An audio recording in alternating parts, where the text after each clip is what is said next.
Welcome, friend. Let me pour you a drink, and I will tell you a tale if you are interested. It is the tale of 5 heroes who freed the land from a curse and saved the peoples living there. This is the tale of the curse of Strahd. 5 strangers met in the town of Ocean's Crest at the call of one Lady Morwin to assist with her work. Upon arriving, the 5 strangers are treated to a feast and introduce themselves. There was Phoenix, a wizened wood elf druid whose wild inclinations drew her to consume as much knowledge as possible.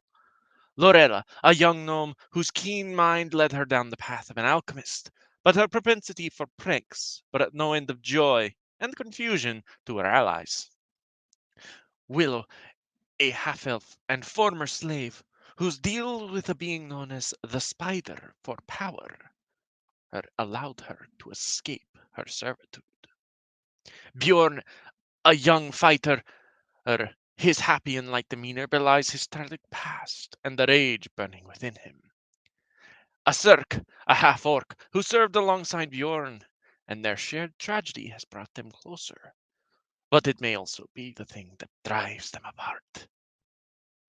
The party is requested by Lady Morrowind to deliver a message to a small caravan of travelers who have recently been harassing the townsfolk and causing no end of trouble. She has dispatched the town guard, however, they came back, apparently charmed by magic. The party after dinner makes their way to the camp and are welcomed by the leader, who introduces himself as Stanimir. Stanimir tells them that the caravan is the Vestani people, who long ago were driven from their land and now wander the roads. He tells the party of a wounded prince, who they nursed back to health and who defended them from his enemies. Once they reached the prince's home, he told them that they could come and go as they pleased and they would always be welcome there. As the tale unfolded, Stanimir informed them that the curse had befallen the land, and the once good lord of the realm had become a tyrant. He begs the party to return with him to Barovia, their home, to speak with Madame Eva, the leader of the Vestani people. The party agrees and makes their way with the caravan to Barovia. After 2 days of travel, the party arrives in the village of Barovia. As they entered, the scene in the town was one of abandoned buildings, and distant sobbing could be heard from somewhere. Though they would try to investigate, they would be unable to locate the source.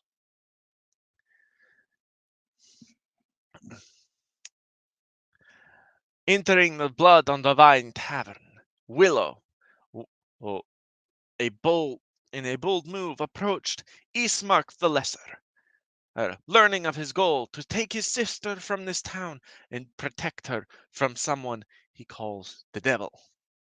However, she made the major misstep, insulting Ismark by implying that he may be the devil himself. Oof. And left the bar.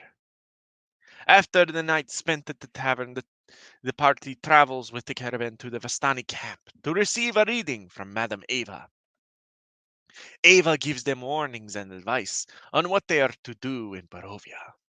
Her reading of the cards told told the party that 3 objects would assist them. One in a house in a flooded village, one in a home of a great stone dragon, and finally the last item in a carnival wagon.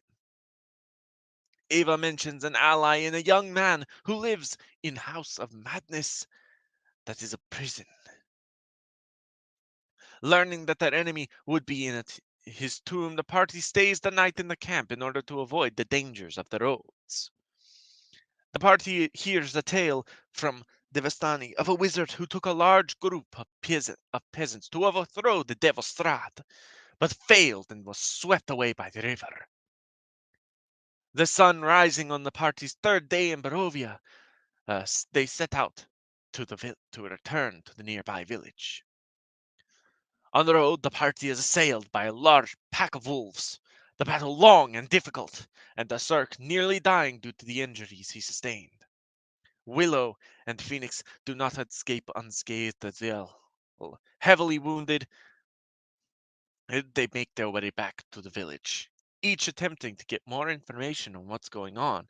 However, they seem to be hitting the wall with the Vestani owners and the barkeeper.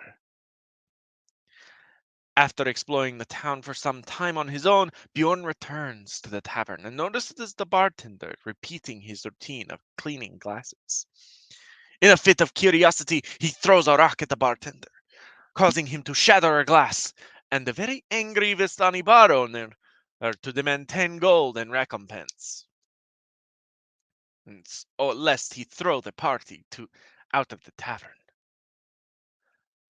The party retires to their beds, but as they dream, Strahd is informed by one of his many spies that they have arrived, and orders them to be hunted by someone named Katya before he himself leaps into the night.